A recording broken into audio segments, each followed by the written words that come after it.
There's a well-known saying in poker, all you need is a chip and a chair. This phrase originated from the 1982 WSOP main event, which featured the most incredible comeback in poker history. The central figure of this story was a 6'7" man aptly named Treetop. He was a Texan road gambler named Jack Straus. Straus was often called the gambler's gambler, known for his inability to resist a bet. One time, he attended a race meeting armed with inside information that assured him of 2 wins. While the tips were accurate, he ended up leaving a loser because he could not help but bet on every race. He was completely fearless. Once, after losing all but $40 at poker, he took that amount to a blackjack table and kept playing until he had $500.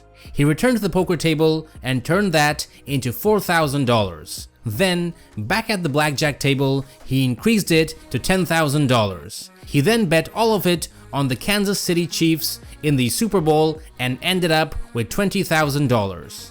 The point of this story is his unwavering refusal to compromise. Every time he wagered, he risked all the money he had, from the initial $40 to the final $10,000.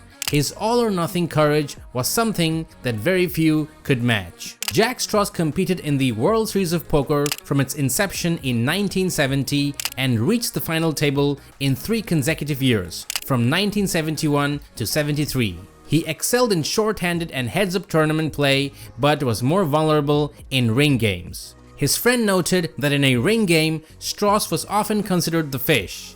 TJ Cloutier added, in a ring game, you would love to play him, but heads up, he was probably the toughest player that ever lived. In the first WSOP, Straus finished second to Johnny Moss, the dominant player of that decade. He never came that close again to a world championship until 1982. In that WSOP, Jack Straus was finding himself on the losing end of nearly every hand he played early into the tournament. Surviving to the second day of the main event, Straus got involved in a huge pot against a lone opponent. When the last card was dealt, Jack Straus, frustrated, declared, "I am betting it," and pushed all of his chips into the pot on a bluff. His opponent, however, called and won that pot.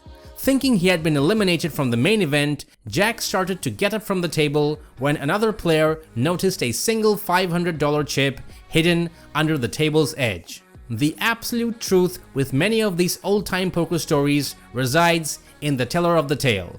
The opponent rightfully believed that chip was owed to him, but WSOP officials ruled that since Jack Straus technically did not declare that he was all in, his actions were nothing more than a large bet that was called. All-in declarations can be made in various ways. You can signal with a simple swipe of your hand or by uttering the famous words. All in. 6 million. However, the most deliberate method is likely the physical push of your stack, making a clear and intentional all-in move.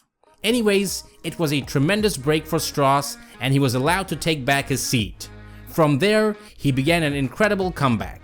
He immediately went all in, won that hand, and then set about attacking everyone else at the table, bluffing outrageously and pushing every reasonable hand as strongly as possible until he had not only come back all the way from the dead but taken the lead. He proceeded to go on a heater, doubling up many times over before ending the day with 90,000 chips. By the end of day 3, he was the chip leader with 342,000 chips and put himself in pole position for the greatest comeback in the history of poker. Starting day 4 with nearly twice as many chips as anyone else, he now began to boss the tournament, raising almost every pot and eliminating one opponent after the other. Doyle Brunson said they called the seat immediately to the right of Straus the electric chair because anybody who sat there was eliminated. Before long, Jack Straus had single-handedly eliminated most of the final table until only he and Dewey Tomko were left, and they were soon involved in the biggest pot the event had ever seen.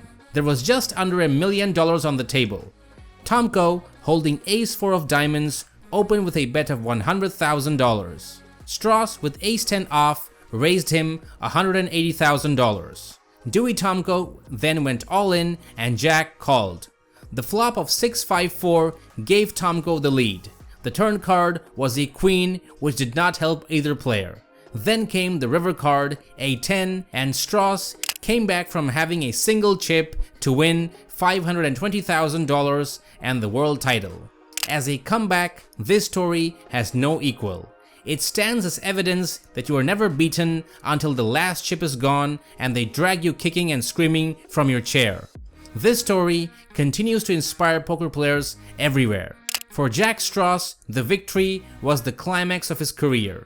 He never made another final table in the WSOP and passed away from a heart attack in the middle of a game at the Bicycle Club in Los Angeles in 1988 at just 58 years old. Overall, Strauss cashed in 4 WSOP events, amazingly 2 victories and 2 second place finishes for a total of $600,000 combined.